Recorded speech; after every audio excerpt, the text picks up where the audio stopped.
Normal সামান্য একটা কথা যে কি গো তুমি চপটা এনেছো তোমার জন্য ভাতে খাবে বলে, হ্যাঁ আমাদের জন্য আনেনি, কারণ আমরা ঘুগনি খেয়ে ফেলেছি আর ও ঘুগনি খায়নি, তার জন্য ওর জন্য ফিশ চপ এনেছে।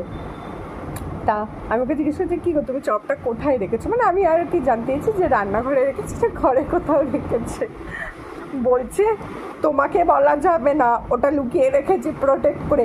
আমি জানি যে হাজবেন্ডরা বউকে প্রোটেক্ট করে, বাচ্চা মানে ফ্যামিলি মেম্বার বা চেনাশোনা এরকম, মানে আমি জীবনে ফার্স্ট টাইম দেখলাম যে এই যে এই মানুষটা হলো ফিশ চপ প্রোটেক্ট করছে।